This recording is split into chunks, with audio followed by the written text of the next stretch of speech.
చూస్తే మనకు వావిలాకు, నీలగిరాకు, నేరేడాకు, బొప్పాయి, తర్వాత పగిడి గంగిడాకు, తర్వాత అల్లనేరేడు, తర్వాత వావిలాకు, రాగి, నీలగిరి, తర్వాత వేప, తర్వాత అదే వావిలాకు, తర్వాత మనకు తుమ్మాకు, ఇట్లా అన్ని రకాల ఆకులను మనము తెచ్చుకొని దాంట్లను తయారు చేసుకొని చేసామన్నమాట. ఈరోజు మన గ్రామంలో మనము 6 రకాల మంచి కషాయాలను తయారు చేసుకున్నాం. అంటే పంటలో కావలసిన అన్ని రకాల అంటే దశపర్ణి అని ఒక కషాయం తయారు చేసినాం.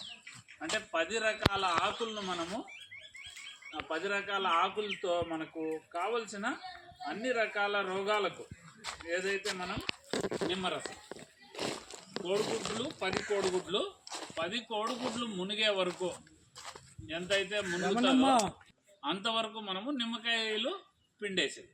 అంటే ఒక 65 నుంచి 70 కోడిగుడ్లు పడతాయి. దీన్ని పిండేస్తే 10 రోజులకు మనకు ఇది పాషాణం లాగా అయిపోతుంది, విషం అయిపోతుంది.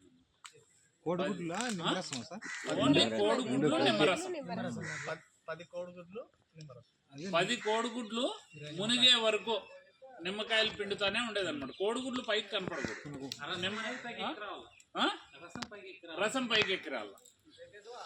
ఇది చాలా చాలా చాలా అంటే చాలా పని చేస్తుంది. చాలా బాగా పని చేస్తుంది. దీంట్లో మనము